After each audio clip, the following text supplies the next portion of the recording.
Olá, humano, olá, humana, seja muito bem-vindo, seja muito bem-vinda ao Humanisticamente, o seu canal de humanística. Aqui nós vamos debater temas de humanística do seu interesse. Esse é o nosso episódio número 4, eu sou o seu anfitrião Felipe Augusto, e neste episódio 4 nós vamos comentar a questão de humanística do TJ de Minas 2022. Vamos lá! Então, galera, vamos lá. Hoje aqui no Humanisticamente, no nosso episódio número 4, nós vamos debater uma questão que foi muito aguardada, existia muita expectativa a respeito dela, que foi a questão de humanística do TJ de Minas de 2022. Por que havia uma expectativa a respeito dessa questão? Primeiro, porque tinha um bom número de candidatos nessa segunda fase. Inclusive, eu agradeço a todos os nossos alunos. Nós tivemos muitos alunos do curso de Humanística do TJ de Minas, que ocorreu no Ouse Saber, né, o curso onde eu ministro aulas de Humanística. Tivemos um número bem expressivo de alunos. Agradeço muitíssimo o carinho de todos, a confiança de todos. Então, nós tínhamos muitos alunos nessa segunda fase, e o TJ de Minas, ele costuma cobrar temáticas que são diferentes, que não costumam estar nos editais corriqueiros, até mesmo pontos que vão além do que tem na Resolução 75 do CNJ. Então, existia uma apreensão, a prova passada tinham caído temáticas pouco usuais, não tão comuns, então existia uma certa ansiedade a respeito do que viria neste ano de 2002, posto que o examinador tinha sido alterado em relação ao concurso anterior. Mas também um examinador com um perfil bem estudioso, bem preocupado com as questões da magistratura e das interconexões entre as questões da magistratura e a filosofia e a teoria do direito. E acabou caindo uma temática que nós podemos dizer que é uma temática bem convencional, mas com uma abordagem não tão convencional assim, o que gerou estranheza para algumas pessoas quando se depararam com o espelho, e nós vamos fazer alguns comentários em relação a isso, tá bom?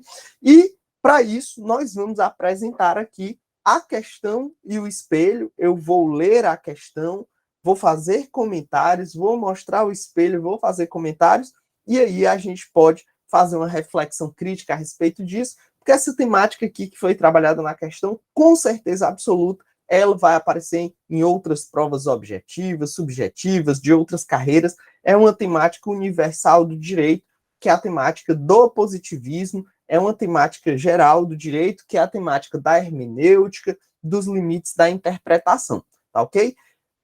Professor, eu escuto humanisticamente em formato podcast e não no YouTube. Será que eu vou conseguir entender? Vai entender completamente, porque eu vou ler aqui a questão, vou ler o espelho. Então, se você é nosso ouvinte e não nosso telespectador, você vai conseguir acompanhar também. Lembrando sempre que, além de ser um canal no YouTube, nós somos também um podcast. Nós estamos no seu podcast de preferência, no seu agregador de podcast de preferência. Seja o Spotify, seja o Deezer, seja o podcast, o agregador de podcast da Apple, seja o Google Cast, não importa, nós lá estaremos com o mesmo episódio que está no YouTube, nós estaremos no formato podcast também, para que vocês possam acompanhar, tá ok? Então, sem mais demora, vamos mostrar aqui a questão e ler a questão, né? Vamos mostrar para quem está acompanhando pelo YouTube e vamos ler para quem está nos acompanhando por podcast, e nós vamos apresentar aqui, está aqui a questão. Então, a nossa questão aqui vai dizer o seguinte, certo? Ela vai dizer, era a questão 1 da prova, formação humanística. Então, vamos lá. Leia atentamente os textos abaixo. Texto 1. A ideia de uma natureza humana universal leva-nos ao tema do humanismo. Os pensadores da Idade da Razão e do Iluminismo foram perseguidos pela memória histórica de séculos de carnificina religiosa. As cruzadas, a Inquisição, a caça às bruxas, as guerras religiosas europeias. Esse alicerce foi apresentado sobre o que hoje chamamos de humanismo. que privilegia o bem-estar dos homens, mulheres e crianças individualmente acima da glória da tribo, raça, nação ou religião. Os indivíduos e não os grupos é que são sencientes, que sentem prazer e dor, satisfação e angústia. Uma sensibilidade humanística impediu os pensadores iluministas a condenar não só a violência religiosa, mas também as crueldades seculares de sua época, entre elas a escravidão, o despotismo, as execuções por ofensas triviais, como pequenos furtos e caça ilegal, e as punições sádicas, como açoitamento, amputação, empalação, estripação, o despedaçamento na roda, a incineração na fogueira. O iluminismo, às vezes, é chamado de revolução humanitária por ter levado à abolição de práticas bárbaras que, por milênios, haviam sido comuns em várias civilizações. Esse é um trecho que introduz a questão de formação humanística, que é um trecho do Steven Pinker, de um livro que está sendo muito aceito pela crítica, que chama O Novo Iluminismo, em defesa da razão, da ciência e do humanismo. Né? Um livro publicado no ano de 2018, um livro que analisa aí o iluminismo e o seu legado. Então, esse texto, já fazendo um brevíssimo comentário, ele chama a atenção justamente para a passagem, que é um tema que a gente trabalha bastante lá nos cursos de humanística, quando a gente explica a ideia filosófica ocidental, a gente fala que, num primeiro momento, os sofistas, em especial Protágoras, ele defende uma ideia mais individualista, antropocêntrica da filosofia, mas que essa não foi uma ideia que predominou no Ocidente. Muito por conta do pensamento do triunvirato idealista e organicista grego, Sócrates, Platão e Aristóteles, durante grande período da história da filosofia ocidental, o que predominou foi um pensamento comunitarista, um pensamento organicista, e isso só começa a mudar realmente a partir do Renascimento, e isso chega ao ápice com as ideias individualistas do Iluminismo. Então, ele ressalta bastante isso, essa reforma humanista, essa necessidade de proteger o indivíduo em face da coletividade, que foi justamente a ideia justnaturalista que estava por trás da queda do antigo regime, que estava por trás da queda dos estados absolutos e o seu total desrespeito pela vida humana, o total desrespeito pelas liberdades, e é em nome da proteção do indivíduo que esses estados absolutistas caem, e assim o ser humano é levado ao ápice da proteção do Estado, devendo ser sempre respeitado em sua individualidade. Então, o iluminismo vem no bojo de ideias justnaturalistas defendendo o indivíduo, e há essa virada na história da filosofia ocidental que sai de um paradigma organicista, comunitarista, para um paradigma mais focado no indivíduo, um paradigma antropocêntrico. Texto 2, né? Tinha outro texto aqui introduzindo a questão. Ainda nem chegamos na questão, estamos nas introduções aí a o que foi perguntado. Texto 2. O paradigma consequencialista já mudou aí de perspectiva filosófica, agora vai falar da perspectiva consequencialista, sustenta que a aplicação ilimitada dos direitos individuais, paradigma protetivo, que é justamente o paradigma do iluminismo, somada à profunda desconexão entre o público e o privado, gera uma elevada tensão que torna impossível a vida em comum. Seu princípio estruturante é a análise das consequências públicas das ações privadas. Enquanto o paradigma protetivo dá destaque aos direitos, o consequencialista acentua os deveres, ou seja, os limites. É um trecho do Ricardo Luiz Lorenzetti, na obra Teoria da Decisão Judicial, Fundamentos do Direito. Então, perceba aí que esse trecho ele enfatiza o consequencialismo. O que é o consequencialismo? É a linha filosófica que sempre está preocupada com as consequências das ações humanas. Essa lógica consequencialista, ela foi muito presente numa escola filosófica chamada utilitarismo. Os utilitaristas, eles têm uma pegada de pensamento bastante consequencialista. Eles sempre estão pensando nas consequências daquela decisão, das consequências das ações humanas. O que é aplicado no âmbito do direito, um juiz utilitarista, por exemplo, ele sempre pensa nas consequências da decisão judicial. Quais são os impactos que aquilo ali vai gerar no futuro, certo? Então, vamos guardar essa informação aí por enquanto. Texto 3. Os juízes aplicam o direito, não fazem justiça. Vamos à faculdade de direito aprender direito, não a justiça. Esta, repito, é lá em cima, apenas na afirmação da legalidade e do direito positivo, a sociedade encontrará segurança e os humildes proteção e garantia de seus direitos de defesa. A independência judicial é vinculada à obediência dos juízes à lei. Os juízes, todos eles, são servos da lei. A justiça absoluta, aprendi esta lição em Kelsen, é um ideal irracional. A justiça absoluta só pode emanar de uma autoridade transcendente, só pode emanar de Deus. Um trecho do Eros Roberto Grau no artigo Em Defesa do Positivismo Jurídico, publicado no Jornal Estado de São Paulo. Então, você vê que esse texto do Eros Roberto Grau defende uma visão positivista do direito, mas uma visão positivista do direito que se contrapõe a ideais de justiça e que diz que a gente deve buscar a realização do direito por meio das normas e não por meio da justiça. E, apresentados esses 3 textos, vem aí, finalmente, a pergunta.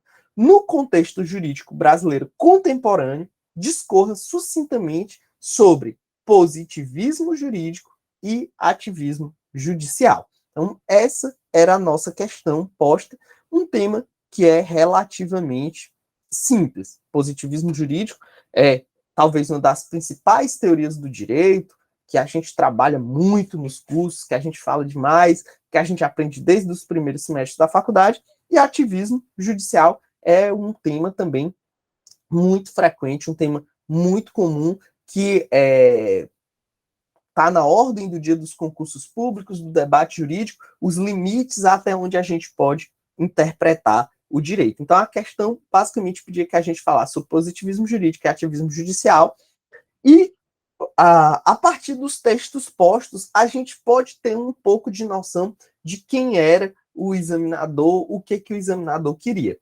Perceba, os textos, eles falam em iluminismo, razão, proteção do indivíduo, consequencialismo e positivismo. E aí pergunto a relação entre o positivismo e o ativismo judicial. Diante de uma situação como essa, como a gente deve se comportar numa prova? Primeiro, a gente nunca pode deixar de responder os aspectos principais do que foi perguntado. Isso aí a gente tem que, desde o primeiro momento, pensar quando a gente pega uma pergunta dessa. Quando a gente pega qualquer pergunta, né? Principalmente em prova discursiva. O que a gente tem que pensar? O que é o ponto central dessa questão? O que o examinador quer que essencialmente eu responda? E aqui eu devo dizer para vocês, basicamente, ele quer os conceitos de positivismo jurídico, ativismo judicial e as suas interrelações.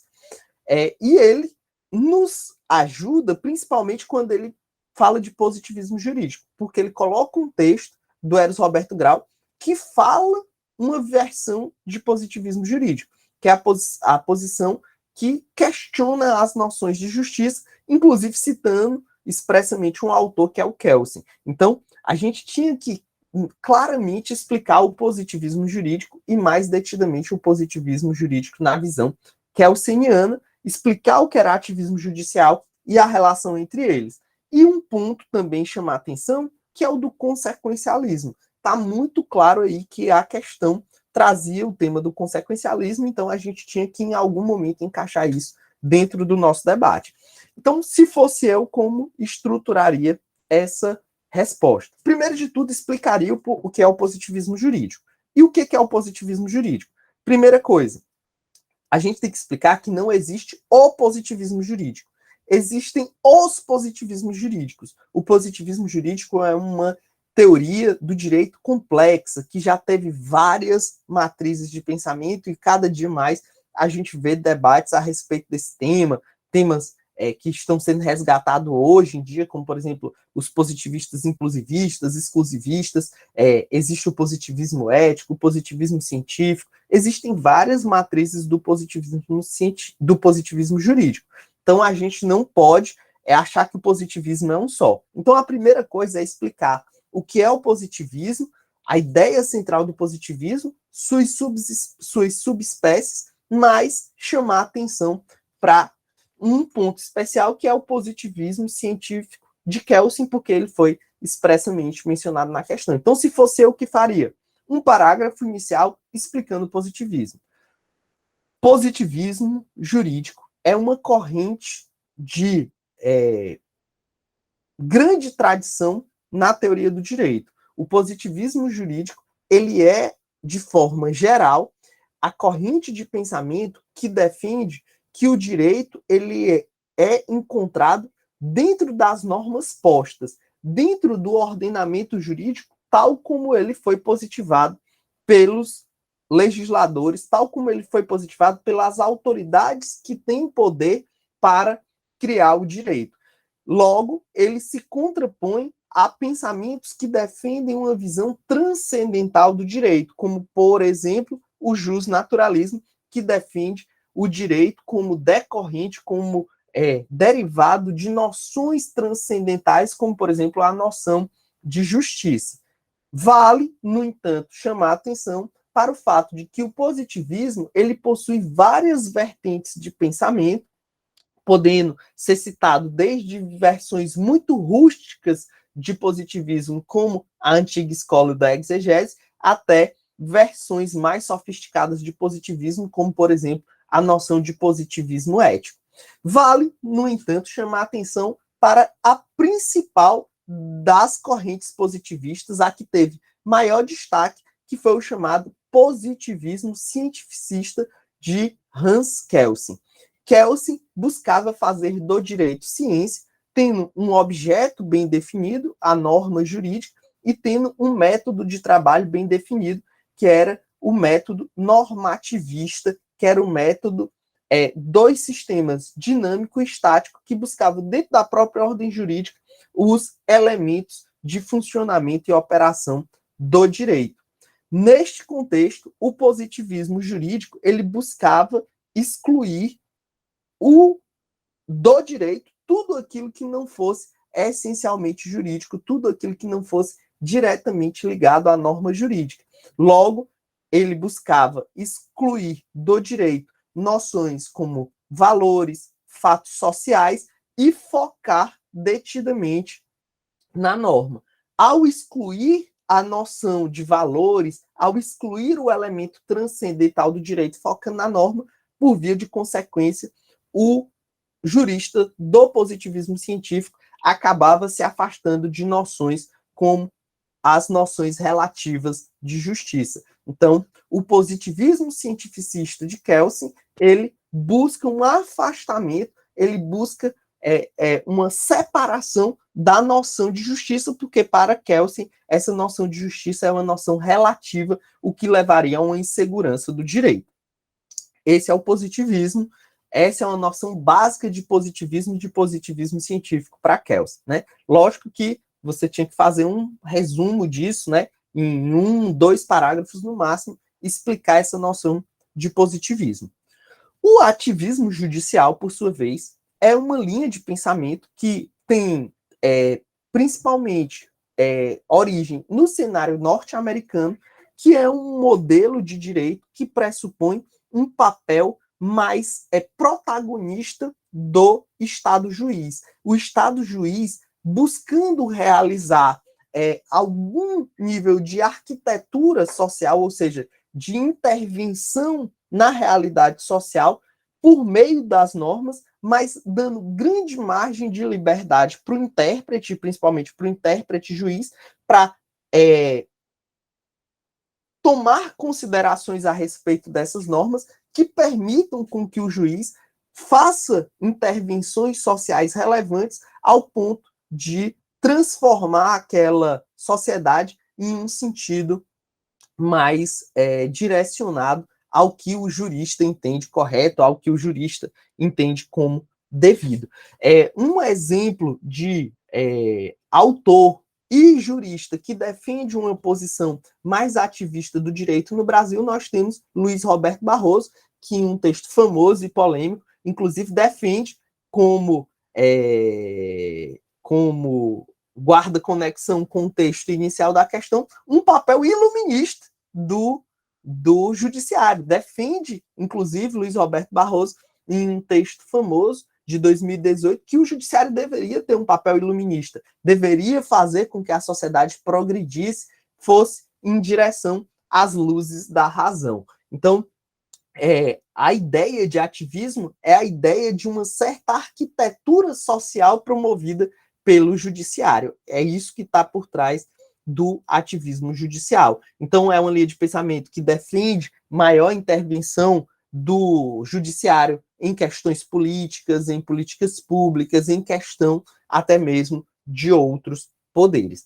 Aqui eu devo abrir um parêntese, porque quem foi meu aluno no curso de Humanística para o TJ de Minas sabe que a gente fez uma análise bastante aprofundada da banca, do nosso potencial examinador, o desembargador Rogério Medeiros Garcia, e a gente já sabia que ele tinha uma feição, um apelo mais positivista, e ele era bastante crítico do ativismo judicial. Então, ele é crítico do ativismo judicial, justamente seguindo mais ou menos uma linha do que está nesse texto 3 aí, da introdução da questão. Ele acha que o judiciário interferindo na seara dos outros poderes, do legislativo e do judiciário, ele acaba tanto diminuindo a legitimidade desses outros poderes, quanto do próprio judiciário ao fazer uma intervenção que não lhe cabe. Então, feito os 2 primeiros parágrafos em que você deveria apresentar o que é o positivismo, suas diversas feições, mas em especial o positivismo científico de Kelsen, porque ele foi um autor diretamente citado na questão, e esse segundo parágrafo, ou essa segunda linha de argumentação do desenvolvimento, que seria a explicação do que é ativismo, você deveria fazer uma conexão. E sem pintar com tintas de cores muito fortes, mas você deveria deixar pelo menos transparecer, seguindo a linha de pensamento do examinador, né? Isso para fins de prova, para o pensamento de cada um, isso não precisa ser assim, mas para fins de prova seria interessante você deixar isso entendido, que numa visão positivista, há uma crítica ao ativismo judicial, que seria, digamos assim, a conclusão dessa questão. E, para isso, inclusive, citar a ideia de consequencialismo. Então, eu concluiria dizendo que, fazendo uma análise comparativa entre o pensamento positivista e o pensamento ativista, o que nós perceberíamos é que os autores do positivismo, os pensadores do positivismo e até mesmo os profissionais do direito de base positivista, eles serão críticos ao ativismo justamente porque o ativismo ele abre as margens de possibilidade da norma para que se busquem fundamentos até mesmo transcendentais e extrajurídicos para a fundamentação do direito, o que acabaria gerando uma fuga do objeto de pesquisa do próprio direito, que seria a norma jurídica. E, por via de consequência, isso geraria problemas de legitimidade para a própria decisão judicial. Então, isso chama a atenção para um aspecto, que é o aspecto da consequência da utilização de um pensamento ativista. Então, uma junção do pensamento positivista com a junção do pensamento consequencialista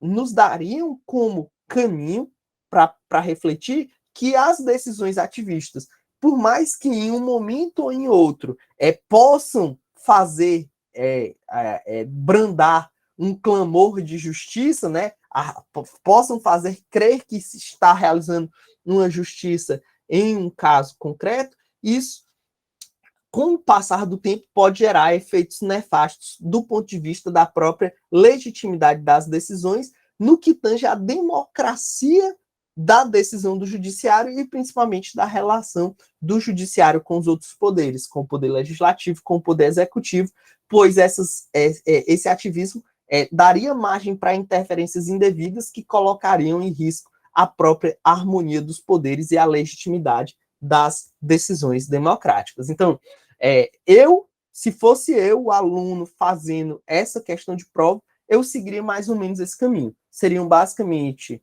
3 ou 4 parágrafos, um explicando o que era o positivismo e suas nuances, outro explicando o que era o ativismo, e uma linha de conclusão, e uma linha de argumentação para a conclusão, colocando os positivistas versus os ativistas. Essa seria basicamente a minha resposta.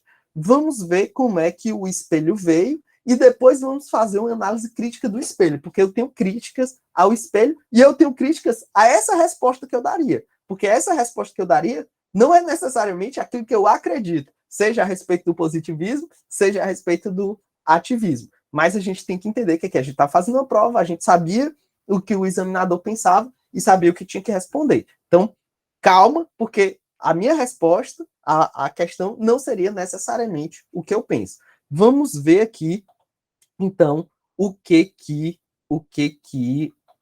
o examinador colocou como padrão de resposta, tá? Vou apresentar aqui para vocês. E vou ler para quem está no podcast, não se preocupe. Então, bora lá. O que a questão trouxe aqui como padrão de resposta? O primeiro texto de Steven Pinker trata do iluminismo, que trouxe no bojo de sua concepção filosófica a valorização do ser humano, a defesa da abolição das práticas bárbaras adotadas durante o milênio por diversas civilizações. Ponto. O Estado de Direito é consagrado como aquele onde são respeitadas as leis, inclusive governantes têm de respeitá-las. Daí falarmos de geração de direitos. Aí fala primeira, segunda, terceira e quarta gerações. Já adianto. Esse primeiro ponto aqui do padrão me parece, assim, totalmente desconexo com o que foi perguntado. Né? É uma primeira crítica ao padrão. Mas tem total sentido com o texto que estava exposto. Inclusive, é uma mera repetição, né? Então, não fazia nem muito sentido os alunos simplesmente repetirem um texto que estava lá, mas isso aí estava, inclusive, pontuando, tá? Segundo ponto do espelho. O intérprete e os operadores do direito enfrentam desafios na atividade hermenêutica e aplicativa dos textos legais. Há duas correntes: os positivistas, aplicação estrita do direito legislado, garantia de previsibilidade e segurança jurídica, e os ativistas, aplicação criativa, valente de princípios, expressões, valores explícitos ou implícitos no ordenamento constitucional e no ordenamento jurídico como um todo. Esse debate é muito acirrado no mundo todo, por exemplo, na Suprema Corte dos Estados Unidos, União Europeia, Supremo Tribunal Federal e Brasil. Aí ele sim, ele apresentou a resposta da questão. Positivistas de um lado, e aquilo que eles defendem, ativistas do outro, e aquilo que eles defendem. Por fim, consequencialismo, os positivistas na linha da contenção, isso era importante ter na questão também, falar que a tese que se opõe aos ativistas são os chamados autores da autocontenção, e aí dentro da autocontenção, realmente, os positivistas poderiam ser enquadrados como autores que pensam na linha da autocontenção. Os positivistas, na linha da contenção, apregou a necessidade de se prevenirem os impactos negativos das decisões judiciais nas liberdades individual e econômica, na macroeconomia e na estabilidade política e social. Os ativistas entendem que o poder judiciário pode avançar na concretização de direitos não legislados, suprimindo a omissão do poder legislativo e promovendo justiça social e a dignidade da pessoa humana. Então, era isso aqui que tinha como espelho. Percebam que os dois últimos pontos que tinham no espelho, eles tinham relação, mesmo com o que tinha sido perguntado, relação de positivismo e ativismo. o primeiro ponto do espelho, eu particularmente acho que o espelho foge do que foi perguntado, né? Atrás do texto sobre iluminismo poderia ser usado como introdução do tema, da criação do Estado de Direito e tal, mas isso, e principalmente repetindo os próprios termos do que tinha no texto já apresentado na questão, me parece aí que não fazia muito sentido os alunos falarem. Então, quando os alunos me dizem, Felipe, eu não falei nada do que tem ali naquele padrão, eu digo para você, eu também não falaria, porque aquele ponto do padrão de resposta, sinceramente, só reproduz o que já estava na própria questão e eu acho que não seria previsível que o aluno pensasse que deveria simplesmente repetir o que já está no próprio enunciado da questão. Então, uma primeira crítica que eu tenho ao padrão de resposta é esse. Eu também não... Eu erraria junto com vocês esse ponto aí, porque não me parece estratégico repetir uma coisa que já está no próprio enunciado da questão. Então, se você não colocou esse ponto, saiba que eu também não colocaria. Isso também não significa que alguém que não colocou não vá pontuar tudo, certo? Muitas vezes o examinador ele se encanta pelo conjunto da resposta e não por pontos isoladamente. Quem é muito cara crachá assim com o espelho é o CESP, SEBRASP, mas aqui, como é uma banca própria, eu acho que o examinador ele não é tão bitolado assim no espelho, digamos, nesses termos, tá? Aí a gente percebe que o segundo e o terceiro aspectos do espelho, eles estão bem dentro daquela linha do que a gente falou, né? O perfil dos positivistas mais restrito e apegado ao texto normativo, sem buscar em aspectos sociológicos, filosóficos, axiológicos, em noção de justiça, a realização do direito, e o que dá margem a uma atuação em conjunto com o consequencialismo para apontar as consequências negativas a longo prazo de uma atuação ativista. Então, eu acho que esses segundo e terceiro aspectos do espelho não trazem nada de muito novo para a gente, não, e estão mais ou menos dentro daquela linha do que eu já comentei. Então, esse é o espelho. Aspectos críticos que a gente tem que comentar pensando em provas futuras, tá? Primeira coisa, uma crítica que eu faço a esse espelho. Ele trata positivistas e ativistas como se fossem dois extremos, como se fossem antônimos. E o antônimo de ativismo não é positivista, né? Não é positivismo. O antônimo de ativista é autocontenção. Nós temos os pensadores ativistas e os pensadores da autocontenção. O nosso examinador é um pensador da autocontenção, que por acaso é positivista, certo? Que por acaso é positivista. E por isso ele faz uma correlação entre autocontenção e positivismo. Mas não necessariamente toda autocontenção é positivista. Existem várias linhas de autocontenção. Existem os pragmáticos da autocontenção, existem os minimalistas da autocontenção, existem os procedimentalistas da autocontenção. Então, eu sou crítico ao espelho por o espelho entender que o antônimo de ativismo seja só o positivismo. Existem várias linhas filosóficas de autores da autocontenção, tá? Então, a primeira coisa é que a gente não pode achar, por conta desse espelho, que todo autor da autocontenção é positivista. E o mais grave, a gente não pode achar que todo positivismo zera o risco de ativismo. Não zera, né? Muito provavelmente, um autor positivista, um jurista positivista, ele vai ser mais vocacionado para a autocontenção, pela própria característica do pensamento positivista. Mas eu chamo a atenção que mesmo dentro do positivismo, existem margem para ativismos judiciais. Basta citar o exemplo da teoria da moldura de Kelsen. Kelsen mesmo diz que a norma jurídica é uma moldura, é o último capítulo da teoria pura do direito. Ele diz que a norma jurídica é uma moldura que dentro de si cabem várias decisões. E que no momento de decidir qual é a resposta correta dentro da moldura da norma jurídica, é um ato de vontade do julgador, que pode, inclusive, levar em conta aspectos políticos para escolher qual seria a resposta correta. Então, a teoria da moldura não dá margem para um ativismo judicial? E nós estamos falando do pai do positivismo científico, do grande nome do positivismo científico. Então, é uma crítica que eu faço ao espelho também, por colocar de uma forma muito linear, como se todo o positivismo fosse anti-ativista.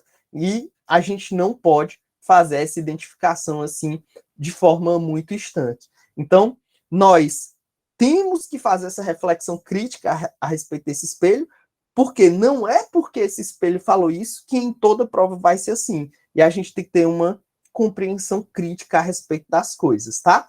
Então, essa foi a questão de humanística do TJ de Minas. Eu disse para vocês o que eu responderia, porque uma coisa é responder questão de prova, outra coisa é ter uma compreensão crítica a respeito dos temas, e aqui a gente faz as duas coisas. Eu digo para vocês o que eu responderia, o que eu acho que seria mais inteligente de responder, porque quando a gente está fazendo uma prova, a gente tem que pensar pragmaticamente em passar, mas isso não significa que na nossa vida profissional a gente tem que se comportar da mesma maneira. Na nossa vida profissional a gente tem que se comportar de acordo com a nossa consciência, de acordo com aquilo que a gente considera correto, e não é porque o nosso examinador era crítico do ativismo que o ativismo é ruim. Não é porque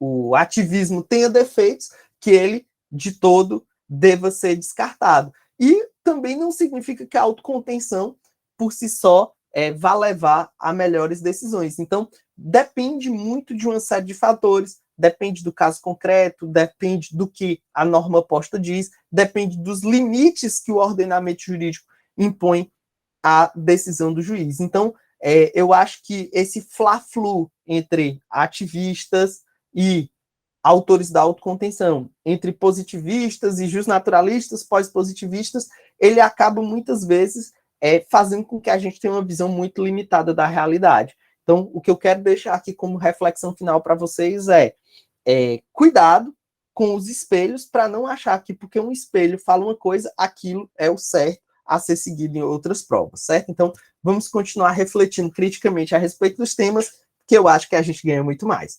Por hoje é só, espero que vocês tenham gostado.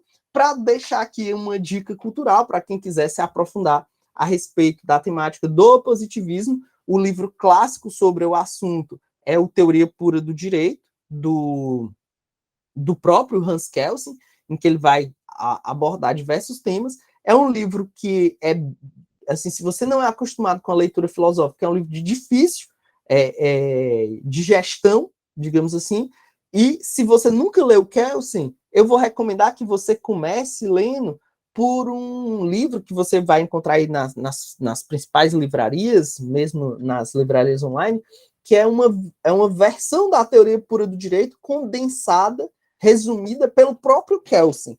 Então, assim, se você quer começar uma leitura de Kelsen, eu recomendo que você comece pela Teoria Pura do Direito, a versão condensada pelo próprio autor, para depois você passar para a própria Teoria Pura do Direito, tá? Existem também excelentes comentadores de Kelsen, mas como dica cultural aqui para hoje, eu vou deixar o Teoria Pura do Direito, seja a versão completa, seja essa aí, que é a versão condensada pelo próprio autor, tá bom? Por hoje é só, valeu, tchau, tchau.